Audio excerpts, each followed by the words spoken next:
Hello అండి అందరికీ. ఈరోజైతే మా తమ్ముడు వాళ్ళు వచ్చారు, భార్యాభర్తలు ఇద్దరు. కొత్తగా పెళ్ళయింది వాళ్ళకు. నాన్ వెజ్లో స్పెషల్స్ అయితే చేస్తున్నాను. నాన్ వెజ్లో ఎన్ని స్పెషల్స్ ఉన్నా బిర్యానీ అయితే ఫస్ట్ కదా. బిర్యానీ అంటే ఎవరికి ఇష్టం ఉండదు. అందుకు నేనైతే బిర్యానీ చేశాను. మటన్ కర్రీ, చికెన్ కర్రీ, అన్నీ బిర్యానీ దినుసులన్నీ బాగా వాటర్లో ఉడికిన తర్వాత బియ్యం కూడా నానబెట్టుకున్న బిర్యానీ బియ్యాన్ని వేసి ఉడికించుకోవాలి 70%.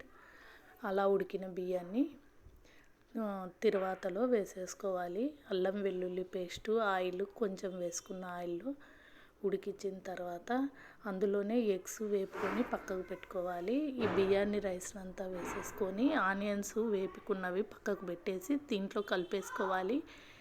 ఇంకా కలర్ వాటర్ను కూడా కలిపేసుకోవాలి. ఇంకా నేను పక్కకు వేయించి పెట్టుకున్న ఎగ్స్ను కూడా పైన పెట్టేసుకున్నాను. ఫైనల్గా బిర్యానీ అయితే రెడీ అయింది.